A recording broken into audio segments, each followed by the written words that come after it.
Hello there. Welcome back to the Steel City Sports Podcast. And today we are going to be doing our coverage of the NBA Finals.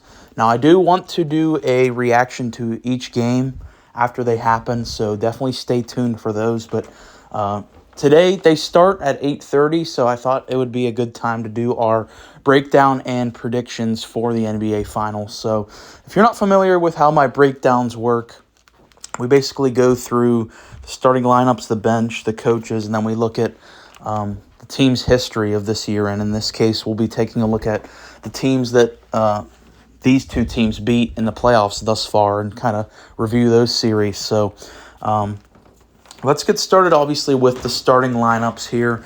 Point guard versus point guard.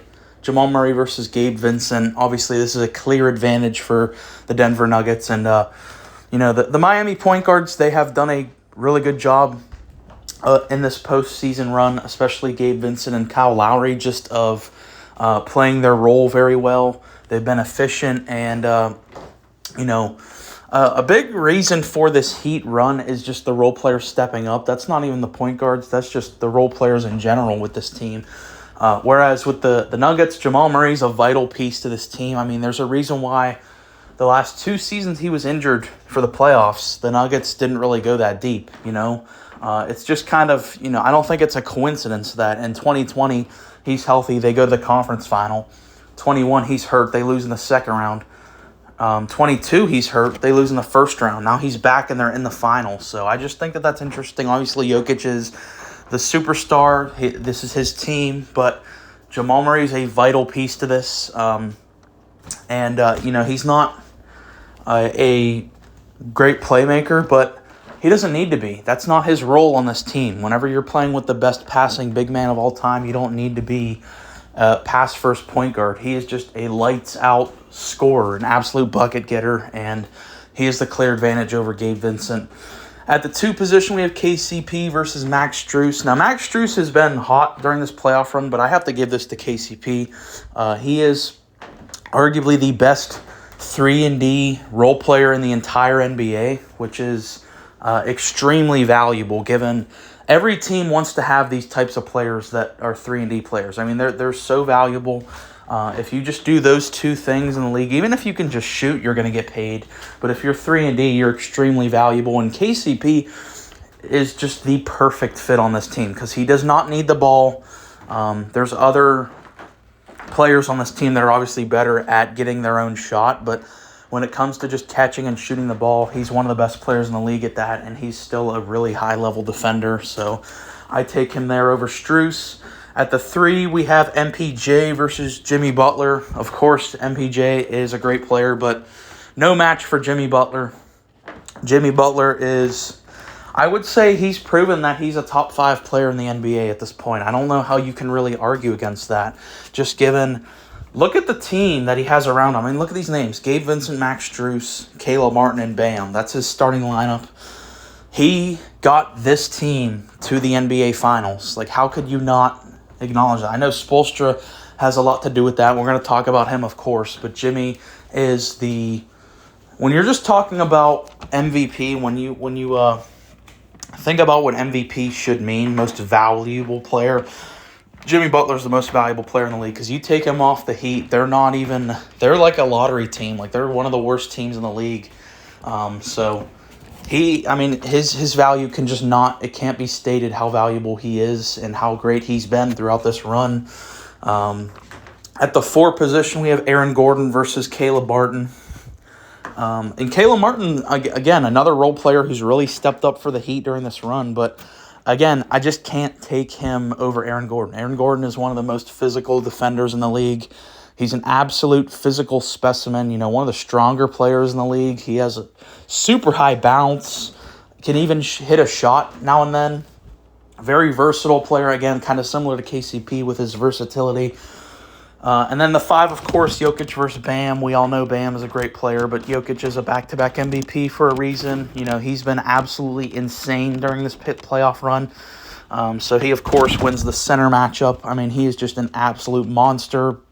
If you're making a list of the most unguardable players in the NBA, Jokic might actually be number one on that list now. I mean, the shots he hits are just, it breaks my brain how they go in. I mean, he's fading off of 1 foot well beyond the three-point line with Anthony Davis's entire arm in his face, and it's nothing but net. Like, I don't get it, but that's Jokic for you. I mean, he's going to hit those kind of shots, and he's going to, of course, make all the great passes, of course. So that's the starting lineups, and if you were paying attention, only one went to the Heat there, and that was Jimmy. So that shows you, I think that there is a clear disparity in terms of the talent for these teams. Denver is a much, much more talented team on paper than Miami. And the interesting thing is, I think every team that the Heat have played thus far on paper have been more talented. You know, Milwaukee, New York, and Boston, I think all had just more talent on their roster than the Heat have. But, of course, it gets down to coaching and IQ. But let's look at the benches before we move on to coaches. So I just put down like some notable bench players for each team. For the Nuggets, we have Reggie Jackson, Bruce Brown, Jeff Green, and Zeke Naji. And then for the Heat, we have Kyle Lowry. I put Tyler Hero here with asterisks because Tyler Hero is rumored to be back for Game 3. I don't know if that's accurate or not. And even if Tyler Hero is back by Game 3, will it matter? Because you got to think Tyler Hero is going to have a lot of rust on him. He hasn't played since Game 1 of Round 1 against the Bucks when he broke his hand on his shooting hand. So that's a really, really detrimental injury, especially to a guy where his number one thing in his game is shooting the ball with Tyler Hero. So even if he comes back, I don't think he's going to be, the hero we expect. It's going to take some time for him to really get back to form. Duncan Robinson, he's been really good. I mean, he hasn't even really been shooting threes that much lately. Just beat, a lot of backdoor cuts and stuff like that. But he's really kind of stepped up with Tyler Hero being hurt. They really needed him to step up, and he has definitely elevated himself. Kevin Love and then Cody Zeller. So, yeah, I think Denver's bench is just a little more thin than Miami's. I think Miami just has a better bench. It's not by a lot, but I think it's deeper. Kyle Lowry's been really good in this postseason run. It's the first time, I think, as a Miami Heat that Kyle Lowry has really looked good. Certainly not worth the $30 million that they gave him. Even at the time, I was kind of mind blown that they gave, because I think he was 35 when he signed that deal, and it was for 3 years. So you're going to be paying a 38-year-old Kyle Lowry $30 million in the last year of that deal. I thought that was a terrible contract. I still don't think it's a good contract, but at least you're getting something from him in the playoffs. I already talked about Robinson. K-Love hasn't really done much. Zeller's been okay, but he's been in very limited minutes. And with the Nuggets, I mean, they don't really rely upon their bench that much. I mean, they just play their starting five a lot more than other teams have, which makes sense. It's one of the best, if not the best, starting fives in the entire league. Not only from a talent standpoint, but just fit is immaculate. The fit of that team is perfect. So yeah, I will give the bench advantage slightly to the Miami Heat, but it's not a crazy advantage. But coaching, there's definitely a Grand Canyon-sized advantage. And it's not that Mike Malone's a bad coach. He's not. I would say Mike Malone's a good coach. I wouldn't say he's a great coach. But he's definitely good.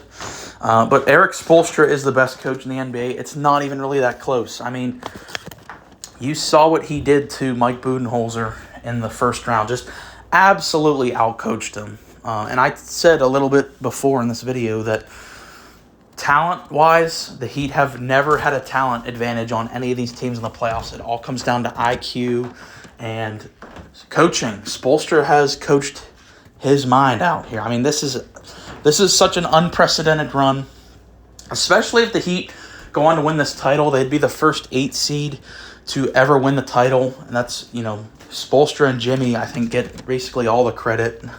Obviously, other guys will, but you know what I'm saying. Particularly for me, what impresses me about Spoelstra's coaching repertoire is his, two things. Number one, his IQ when it comes to switches. I mean, and adjustments. Like he's probably the best when it comes to in-game adjustments. Like if something's not working, he'll change it instantly, specifically on the defensive side of the ball. Most coaches kind of tend to run the same defense throughout the game. You have a defensive strategy and you kind of stick to it. That's not what Spoelstra does at all. I mean, he will switch around so many different defensive schemes throughout the entire game. Like one time they're playing zone, the very next play they could be playing man. I mean, you always see him on the sideline yelling stuff out. That's probably him giving his troops the defensive plan. And I love that because it's so hard to, build a rhythm whenever, you think you know what the defense is going to do, but then they shift, and it's something completely different. I mean, I just love that, and they have so many versatile guys, so many different bodies. Ultimately, though, I think the size difference between Bam and Jokic is going to be a problem because Jokic has made all the centers he's played basically look like pedestrian when it comes to defense. Gobert is a 3-time Defensive Player of the Year. He completely obliterated Rudy Gobert in the first round. DeAndre Ayton, former first-round pick, was really good in 2021 for their finals run. Basically played him off the floor. I mean, they were playing Jock Landale more than DeAndre Ayton because of Jokic. And then the Lakers, Anthony Davis is a lot of people going into the playoffs. A lot of people were saying Anthony Davis is the best defensive player in the entire world.